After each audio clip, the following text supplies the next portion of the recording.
Well, Jumbo, everybody, my name is Heather. I'm going to be your safari guide out here for the next 2 weeks.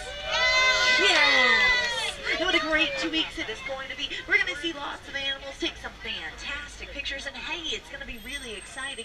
But no matter how exciting it gets out there, make sure you do me a favor and remain seated at all times. Now, this is a photo safari, so feel free to take lots of pictures. Please, please, please keep a tight grip on those cameras, though. We cannot stop for anything that is dropped over the side of the truck. Now, we've entered here through the Little Ituri Forest, and this is an area in particular you really want to keep your eyes wide open because you'll see something like that off to the right-hand side. Check it out, something that looks like a zebra on its legs.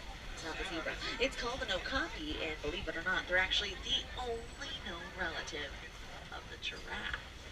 Very shy and reclusive animals, though. So much so that they actually weren't even discovered by the Western world until 1901. Now, it does look like we're making our way around a large watering hole over here on the left. And where there's water, there are usually some animals that are not too far away. So we're going to keep our eyes open and see if we can spot any of them.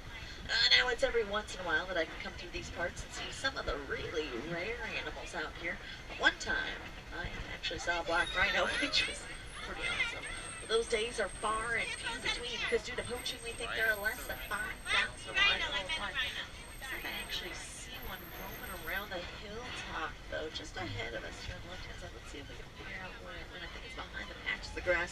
Let's see if we can make our way up the slope. Let's see if we can find it again. Looks like it was pacing the hilltop there.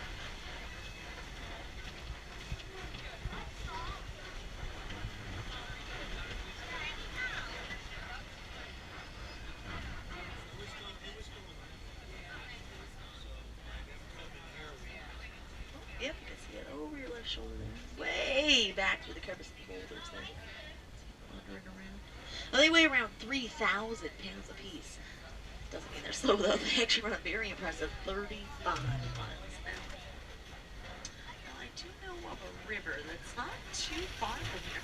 I think we're going to head down that way and see if there's any animal activity. Now, the last time I was there, it was at daylight today, and I came right across a group of hippos. So let's test our luck and see if we can find any of them. Now, if they are out and about, they should be pretty easy to see. A male hippo can reach up to 5,500 pounds. Oh, looks like there's a couple of them over your right shoulder in the water there. A little tricky to see from this angle. I'll tell you something though. Hippos spend a lot of their time in large groups called floats, and well, it wouldn't be much of a float if there were just two. So there's got to be more around here, and I think I found them right up ahead. Let's go for a closer look.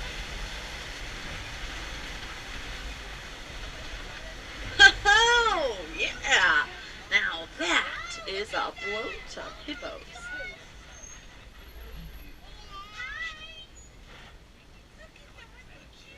Hey, does anyone have any guesses on how long a hippo can hold its breath? Yeah, 8 minutes. 8 minutes they can hold the breath. Now, that's pretty crazy, especially because I can only hold my breath for about 30 seconds. So I am definitely impressed by the hippos. Let's see if there's any more in the shallows here.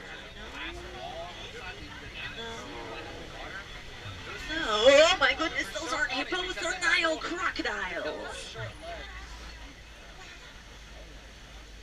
This is probably as close as I'd ever want to get to these crocs. They can chomp down with enough force to turn any bones into twigs. About 2,000 pounds per branch. And you know what? I really want to find out if they're hungry or not. So I think it's probably for the best if we head far away from here. But hey, I'll tell you what. We actually had some pretty good luck down by that river there, and some great luck in the forested area as well. But now, I want to try out a different ecosystem and see if we can find some completely different animals.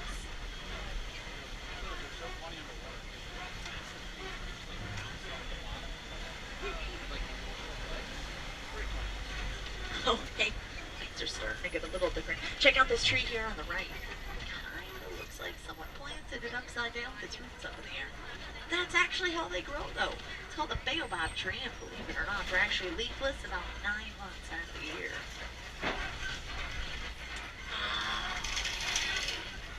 Would would you look at that view? Looks like we've entered the Serengeti grasslands now. They span for hundreds of miles and really act as a super highway for migrating animals. So let's take a look and see who's migrating through right now.